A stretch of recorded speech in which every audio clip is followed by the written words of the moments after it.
It is an absolute pleasure to be back with you guys. And I'm extremely excited to have Maddy with us today because, as you guys are going to see, she's a super dynamic person and therapist. While Maddy's specialty is working with anxiety disorders and depression and some more, complicated mental health conditions, what she really also specializes in sleep. And so we are here repping our finest gear. We just woke up like this. Maddy, welcome. Thank you so much.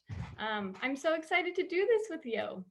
It's super, super fun. It's super fun. And, it's like, I have to admit to you, this is like, I woke up this morning, I'm like, am I going to reveal this? But I'm going to reveal this. I actually didn't sleep that well last night.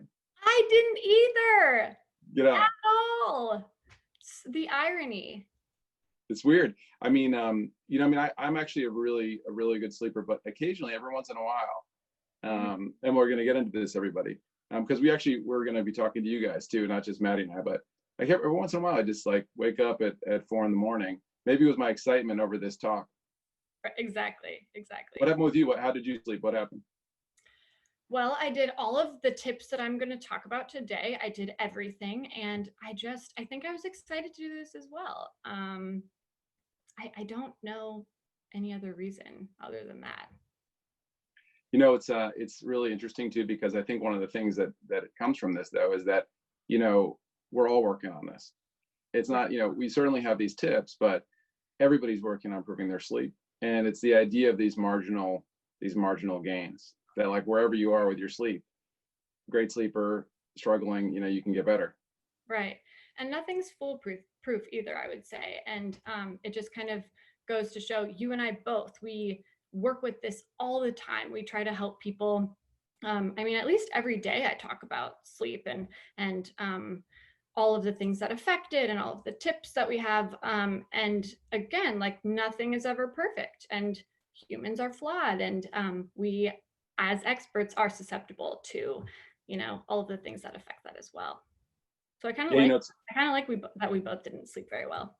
It makes it more real, right? That this is something that we all deal with. Exactly. And certainly we're dealing with it more. What have you noticed about people that you talk to in terms of their sleep, the folks that you're working with, that you're coaching and counseling, how they've been reacting, especially during this time, which is an unusual time? Yeah. I think I would say 90% of the people who I'm working with right now have reported a struggle with sleep during this time, especially in one form or the other. And we'll get to kind of my 3 big tips that I think would be the most helpful for people to hear about.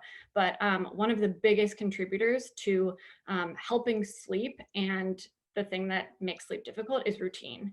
And everybody, no matter what your situation is right now, everybody's routine has been disrupted completely. So I think that is something that is, it speaks so loudly to why it's so important.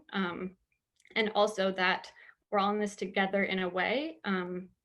Everybody's struggling with sleep for the most part.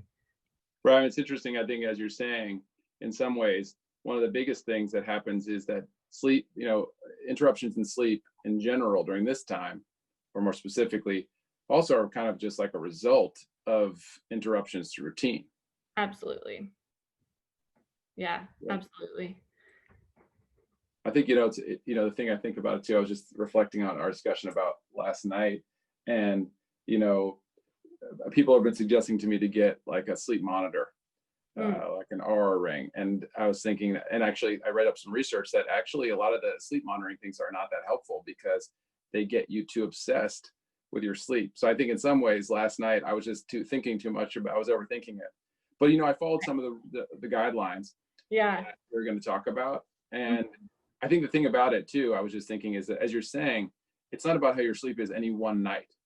It's about, your overall behavioral plan, your overall routine. Exactly. Yeah. Tell us a little bit about that. Tell us about when you think about routine in this specific instance, how important, in what ways is routine important for sleep? Yeah. So like it is shown on the screen, my first big tip is about routine.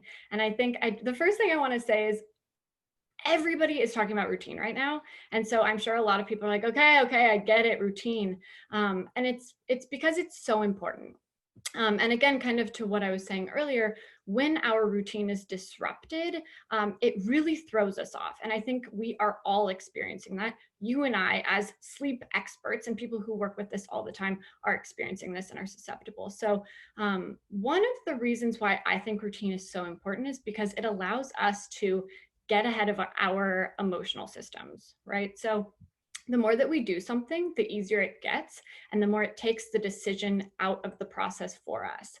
So I think a really good example of that is if you think about, let's say you want to start a workout routine, okay? And you're like, I'm going to work out in the morning starting tomorrow. And that's just, you just decide, okay? Your alarm clock goes off. What's going to happen, do you think? My alarm clock goes off? Yeah. Let's use you for an example. What do you think? Oh, me for example. Well, I'm not exactly a fair example because I'm following some of the tips you're going to give, but I think a lot of times I'm going to snooze. Of course, right? I think everybody would snooze, especially when you make a really big goal, like let's start working out tomorrow morning. Yeah. And so a lot of the components of a routine that are helpful are trying to get ahead of the emotional system in those ways. So when you wake up, 100% of the time, your emotional system will win unless you make it really, really hard for it not to win. Yeah, So, I love that. I love that. You know, it makes me think in sports psychology, one of the things we say a lot, and it corresponds to life, is we think a lot before the game so we don't have to think during the game. And I exactly. think you're talking about that here. It's like, okay, we're going to think a lot about how we plan our routine around sleep so that when it's time to sleep or during the night or afterwards, we don't really have to think about it. Absolutely. And when you don't have to think about these things, it increases your capacity to do so many other things, right? So whether that is something disrupting your day and you want a little bit more space to emotionally regulate, if you're taking the decision process out of all of these other kind of basic needs that we have as humans, you have so much more capacity to do that. And also to just move closer toward and work on more goals that you have, whether that's short term or long term. And a really good example that I love using for this is brushing our teeth. So I think people who are listening right now, for those of you who have kids or have ever babysat or been around kids during nighttime, or for you, Fader, raising your girls, what was it like trying to get them to brush their teeth at first, like when you were first starting? Well, it's funny you asked that actually, because actually the thing that was the most helpful was that I was watching Sesame Street, and Elmo was like singing this song about brushing your teeth, and Mm-hmm. so I I know the song. you know that song? I think so. Well, well, my kids speak Spanish, so we converted it. So it goes, cepilla, cepilla bien, cepilla, cepilla bien. Amazing. Mami quiere que Nati cepilla sus dientes. So it's like brush your teeth real well, brush your teeth real well. So I mean, in some aspects, I didn't even think about this, but in some aspects, I think now that you're asking me, the thing that made that easier was a routine and Right. a song around it and making it fun, and it wasn't even but I mean, I think for so many other things in parenting, it's really tough at first. Absolutely. And for whatever reason, like to that, brushing your teeth is so annoying. I don't know why, but I mean, maybe some people like doing it, but I always am like, oh God, I gotta go brush my teeth now. And I think For me, it's the flossing, man. For me, it's the flossing. yeah, I mean, I need to be better about that, honestly. But and I can today that is going to be my challenge is to start flossing every single day instead of once every 4 years. But I'm just kidding. I floss more than that. But I think we can use children as examples in establishing routines, kind of like to your point just now. We're no different. Our emotional systems are just as powerful. We just don't really show it overtly. Well, most of the time, we don't show it overtly in these like tantrum forms. But now, since we've established this routine since we were really young in brushing our teeth, we still might dread it. It's still annoying, but we do it, right? And so if we can kind of, you know, do the same thing with a bedtime routine, and a wake routine and a routine in general, all of those things are going to contribute to and help foster really good sleep most of the time. Like we were saying earlier, it's not foolproof. It's going to fail sometimes when we have like a fun webinar that we're doing the next day or whatever else, a meeting, something stressful happened, it will be disrupted. But the more we can keep a consistent routine, the better it will be to set ourselves up for success there. And we'll have more room to work on other bigger goals that we have. I mean, I think one of the things you're saying, Maddy, too, is that I think a lot of people get caught up working on their sleep. And that what is actually, sleep is just a byproduct. It's just the end point. And that what really we should direct our attention to is the things that we do that impact our sleepiness. Right. Yes. That's a very nice segue. One point that I think would be worth mentioning. So Fader and I recently attended CBTI, cognitive behavioral therapy insomnia training. And the presenter said this really, I think, helpful like story. She said, if I said to all of you, you can have $1 million if you fall asleep in 5 minutes, nobody would get $1 million. And it's the same thing for a lot of different, I mean, it doesn't matter what it is. The more you try really, really hard to do something, especially something like sleep that is supposed to happen so naturally to us, the more emphasis you put on the act of falling asleep, staying asleep, getting good sleep, the less likely you are to actually be successful in that. So Matt, I just want to let you know, we have about 15 people in the chat box and the Q&A that are up for the $1 million challenge. Okay. We're gonna. I have $15 million. That's good. It's so true, though. I mean, the biggest, barrier, as you're pointing out, to sleep is just the thinking so much about it, putting pressure on ourselves. Mm-hmm. So in your mind, what are things that, I mean, everybody has a different routine, but if someone listening to this is thinking, I really want to improve my routine, how do they do, what's the first couple steps there? Yeah. So in a couple slides, I talk a lot about establishing new goals. And I think the first thing is that I would mention and really, really emphasize is the reason why a lot of us, I think, initially will fail or struggle to establish a new routine or goal is because we set the bar so high for ourselves.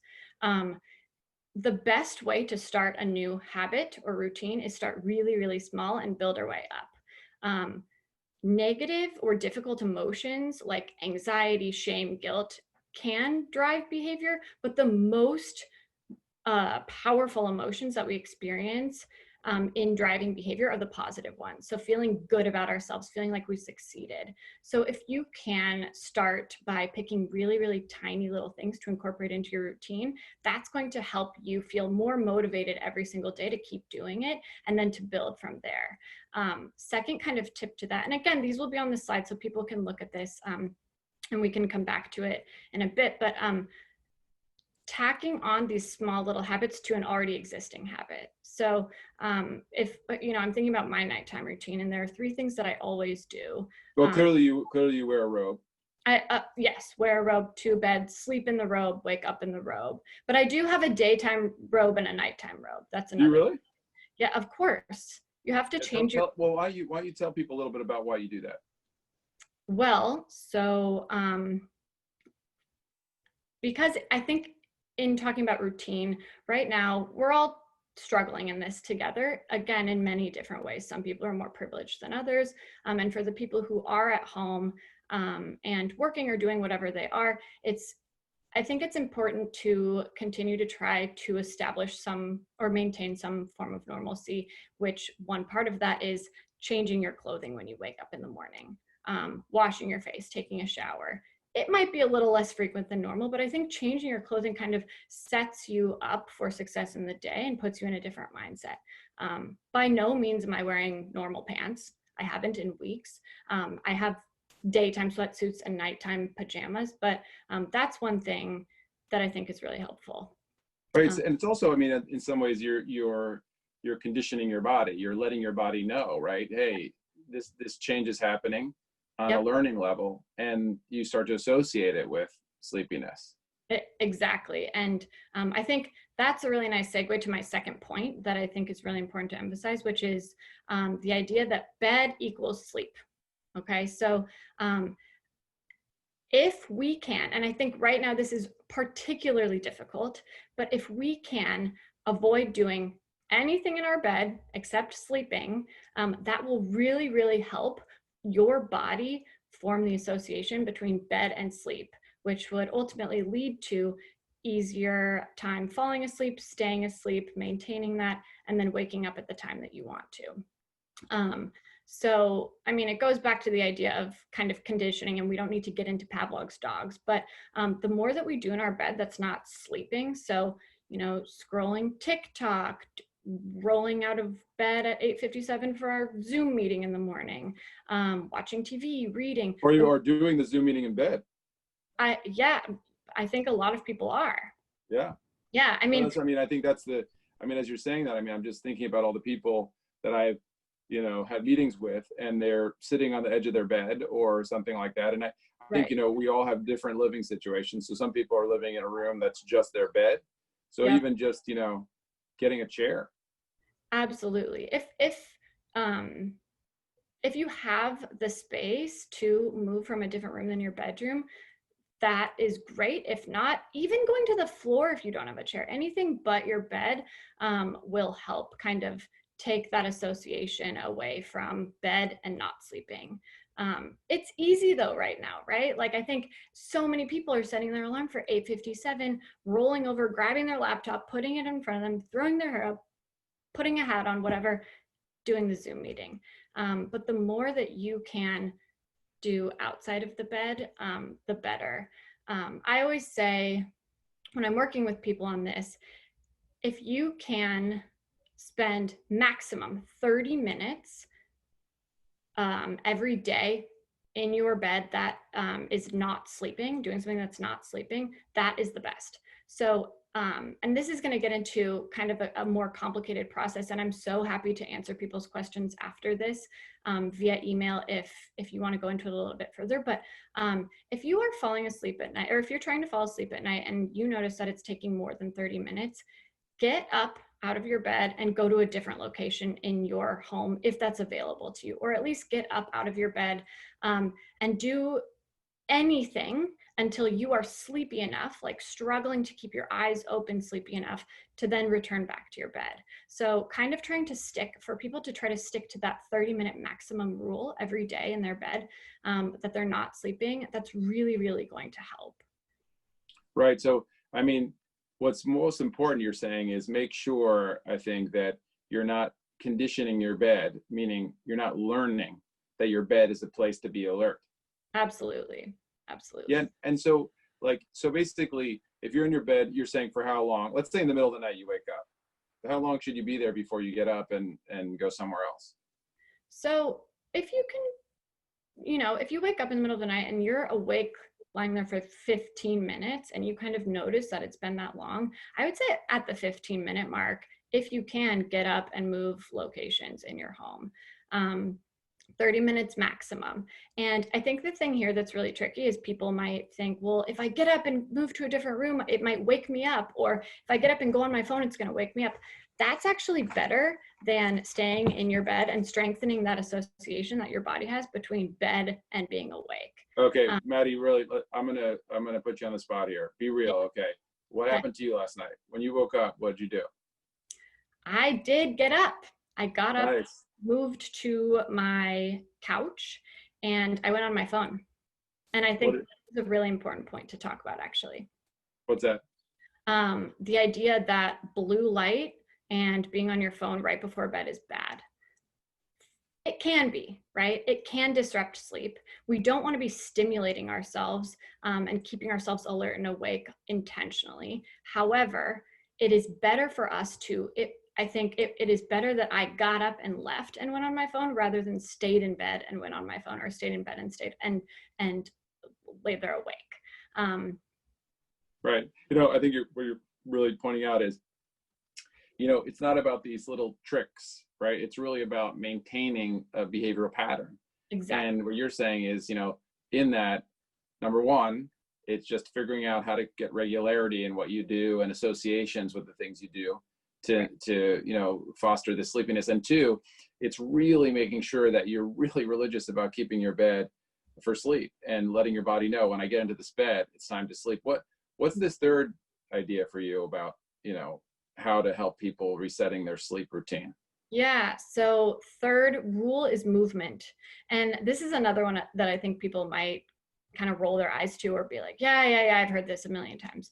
But I want to talk about an idea that I think a lot of people might not have heard about. First, movement or good sleep starts the minute that we wake up. Okay. So everybody, this idea that I'm talking about is this idea that everybody has a balloon, and it's called like the drive for sleep balloon. Okay. And in order for us to be able to fall asleep with ease every night and stay asleep and get a full night's rest, we need to fill up our balloons throughout the day. The fuller the balloon, the better it is for sleep. So that starts again the minute our alarm clock goes off and we wake up. What fills up the balloon is expending mental and physical energy. So the more that we move, the more that we exert ourselves in all of these types of ways, the more our balloon fills up. Okay. The more sedentary we are, the more the balloon kind of stays or even deflates. Naps deflate the balloon. Okay. So when our alarm clock goes up, if we can get up immediately, we're already starting to build up that balloon and setting ourselves up for a good night's sleep later on. Yeah. So, I mean, it's all about what you do during the day, and are you kind of doing things to blow up this balloon, this sleep need. Yeah. That's like the most important thing. We're you know, thinking about you guys and how you sleep.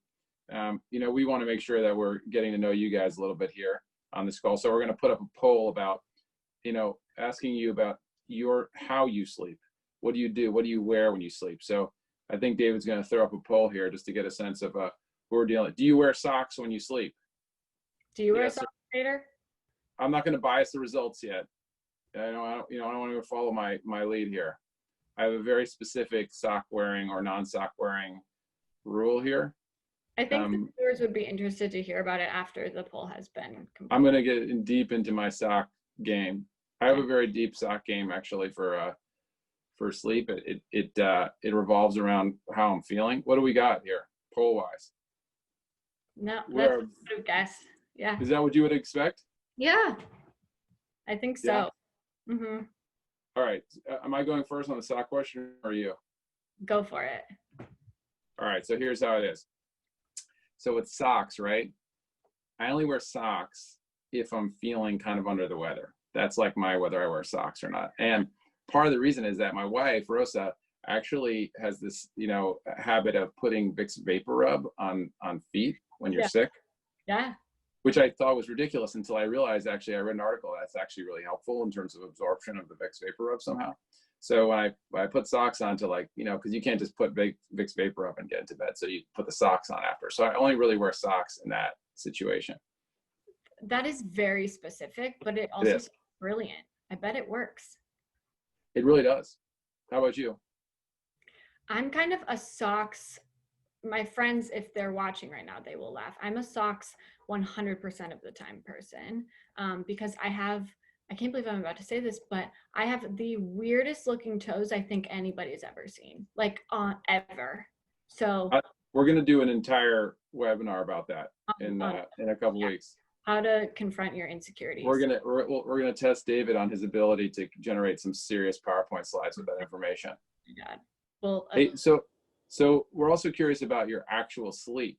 So we have a few other questions for you guys. So we're going to put up another poll here about what your sleep is like during this time. We'll just give you a couple questions to fill out so we get a sense of how you guys are all doing. So on average, how many hours of sleep do you get each night? Less than 6, 6 to 8, or more than 8? And while people are filling that out, there's a few, if you go to next, there's a few questions here. How many hours do you need to get refreshed?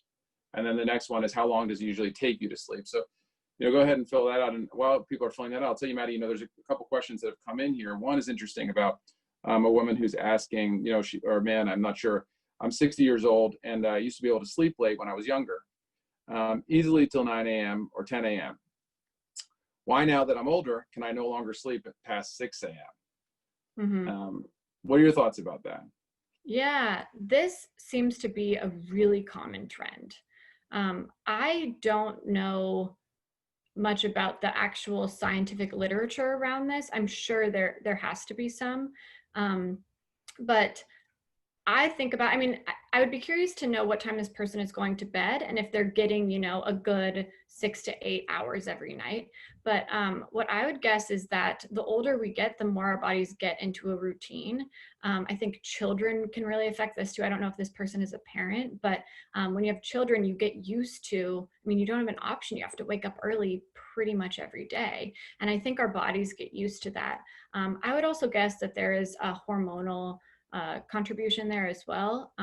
But yeah, what would you say to that, Fader? What do you think? Well, I mean, you know, there is some in my reading and in my knowledge, to the best of my knowledge, there is some trend towards needing less sleep as Mm-hmm. you grow older. Although lately, I think there's been some opinion that that's actually not true. So Yeah.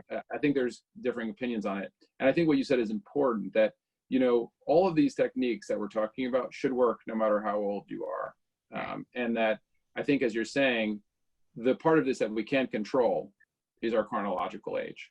The Right. part that we can control is what we do. And that if we have the perception that we can't sleep because we're a certain age, it's Right. likely going to lead us to not be able to sleep as well. Just like Absolutely. the $1 million thing. Yes. So as you're saying, it's more about, you know, what's happening in your life, Mm-hmm. and how do you control the factors that you can? How do you control your system? Yeah. The results are going to be what they are, but really how you control Right. your system. So I agree with you. I think it's really about, you know, working on the factors you can work on. Right. And again, I would ask if this person is getting an optimal amount of sleep every night, because it does seem like the older that people get, the more their circadian rhythm does shift a couple hours earlier as well.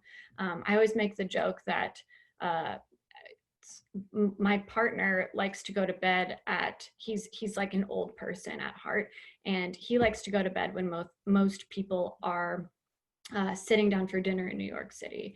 And I think it just kind of depends on, you know, what your natural circadian rhythm is. And then the older we get, it does tend to shift. It would be interesting to look into the scientific literature about that though. Yeah. Well, you know, and maybe just you can give people a sense of what circadian rhythms are just in general, so people know what you mean. Yeah, it's our body's kind of alignment with the sun. And so basically, if we can align our natural circadian rhythm with the sun, the better our sleep will get. So basically, when the sun comes up, we naturally will do better if our bodies get up with the sun, and then same as nighttime as well.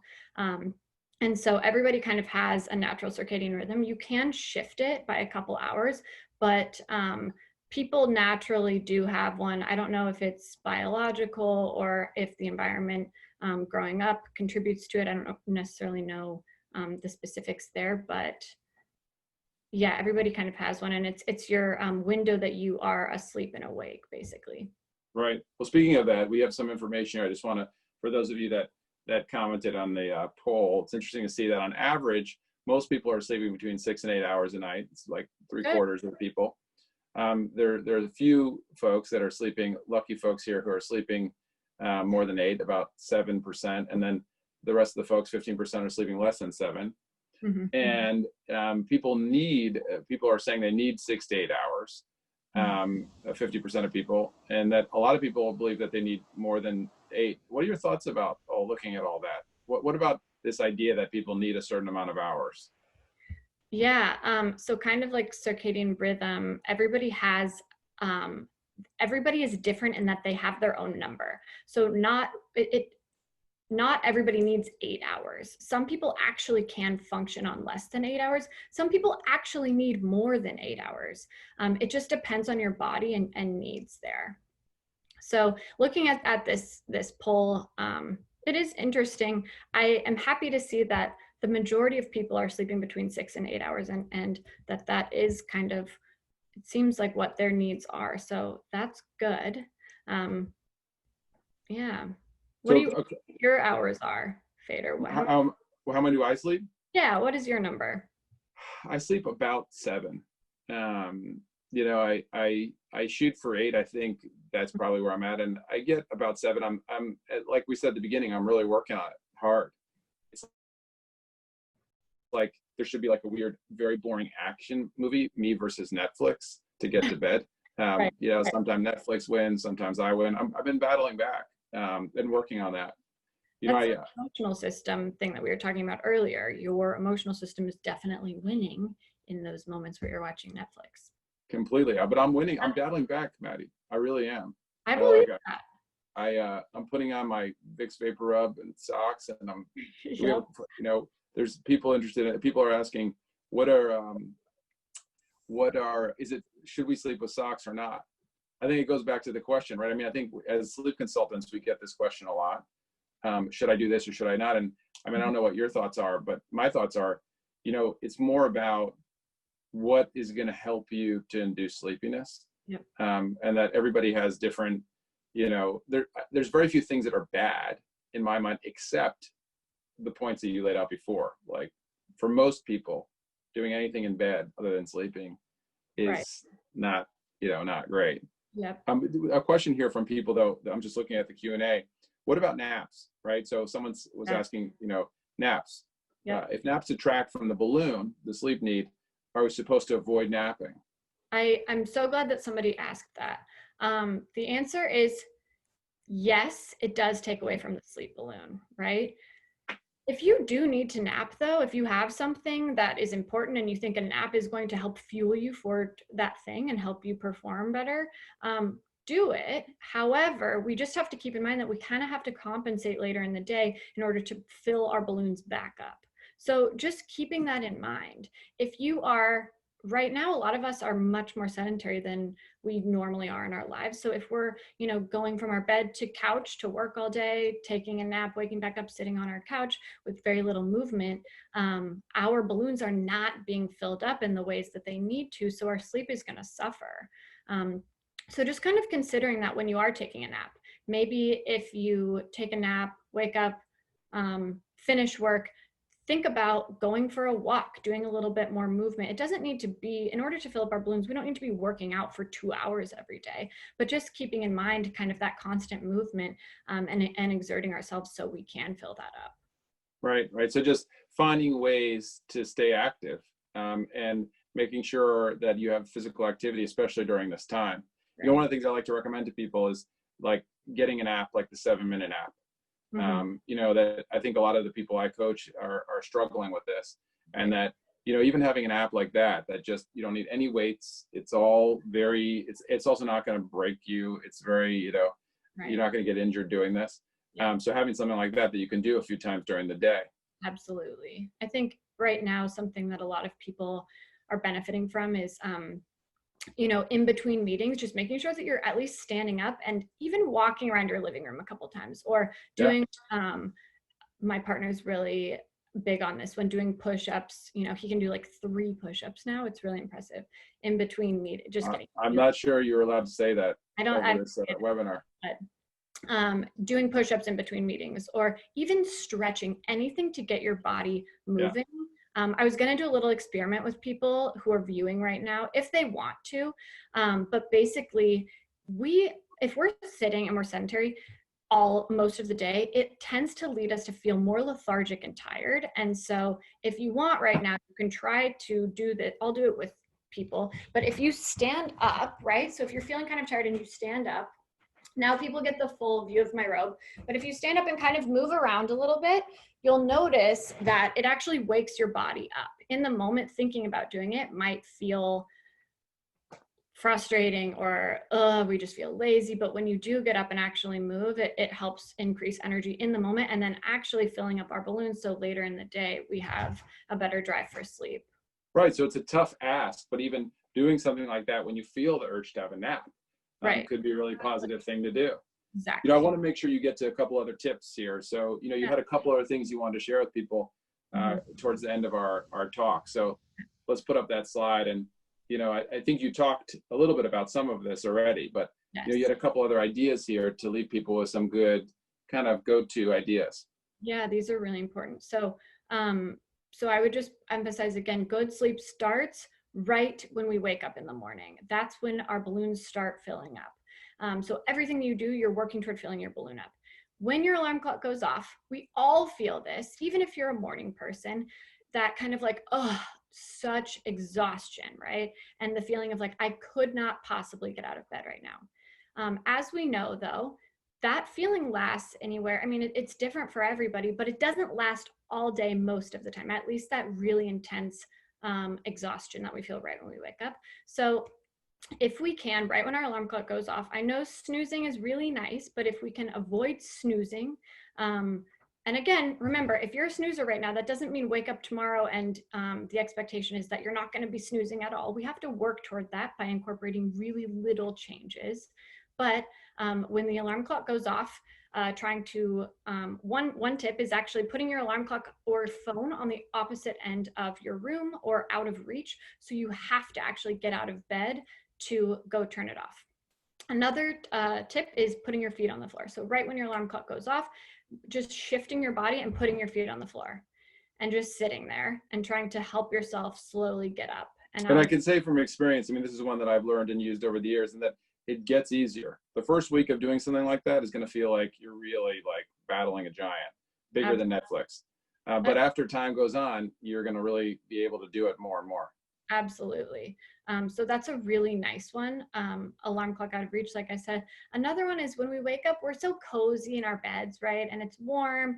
And this thought of getting out of bed and going into a cold, different room in our home sounds horrible. But a little trick that is nice is you can grab a blanket. So get up, grab a blanket, and then just move to your couch. You don't have to get up and start doing like marathon training. You can just get up and simply move locations in your home, and that will help, again, not create the association between bed and not sleeping. You're starting to fill your balloon up already, and you're getting your body moving and starting to wake yourself up. Right. It's interesting because so many of these remind me of sports psychology ideas, that it's really just about having an excellent plan. Right. And I think one of the things I remember from, this cognitive behavioral training for insomnia is this idea about, it's really a behavioral activation idea, which is follow the plan and not the feeling. Like if you have this plan, and you've been giving such great advice about plans, and, I hope everybody there really can take one or two of these things and put them into their plan. I have one really question. I feel like a kinship with this person. I feel like totally, this question came at me and I'm like, I feel close to this person. Yeah. What are the effects of caffeine? What time should we stop drinking it? So I thought we'd ask one last question before we close up, because it's kind of a short one when we can knock right out. Really good question. So of course, there are lots of things that affect our sleep: exercise, nutrition, caffeine, and alcohol. Caffeine, the half-life of caffeine is 6 hours, right? So after 12 hours of drinking caffeine, it is still in your body. Or it's just leaving your body. So you will feel those effects for about 6 hours afterward. So I would count backwards from that. What time are you going to bed at night, or what time do you plan on going to bed? Count back 6 hours, and then 6 hours from that, see if you can stop your caffeine intake. So really 12 hours before bedtime, which sounds difficult, but it really does make a difference. Right. And I mean, the whole idea here is that you're changing the system. If you get better sleep, you'll likely need less caffeine. And so really it's a tough go at first, but as time goes on, you can really adjust to it. Right. We're gonna wrap up here, but before we do, I just want to thank you so much, Maddy, because you gave so many really good tips and did it in a fun way with a robe on. And I appreciate all the examples and sharing all this stuff. And we'll put these into practice for our stuff, that we're doing. Yeah. You guys can go, there's some more information here, and you can go and get that on our website. All of the webinars that we're doing are on our website, on the page that talks about webinars. And, Maddy is an excellent therapist and sleep coach. And so she can help with this, and any questions you have about sleep, insomnia, or other sleep issues, you can email her. Here's her email address. thank you again, Maddy, for doing this and for coming on. It was fun. It was awesome. It was fun. We're gonna have you back on here once you've slept. Couple of weeks. What was that? Once you've slept. Yeah, exactly. Right. I'm gonna go back to sleep. Just kidding. No napping. So next week, folks. Set up for good sleep tonight because I'm gonna be so tired. There you go. Yeah, that's right. No napping for me either. No napping. Nope. So next week we have an excellent, really cool topic as well. Positive psychology. This is one of our therapists, but also performance coach, who's worked with the Red Sox, Baylor football, and the fire department with me, Ben Oliva, who is well studied and versed and uses positive psychology in his work. So he's going to talk about how positive psychology can help us to pursue happiness, even with all the stresses that we are experiencing. Thanks so much for joining Maddy and I. Oh, and there's Maddy's toes. There, David put up a picture of your toes. There they are.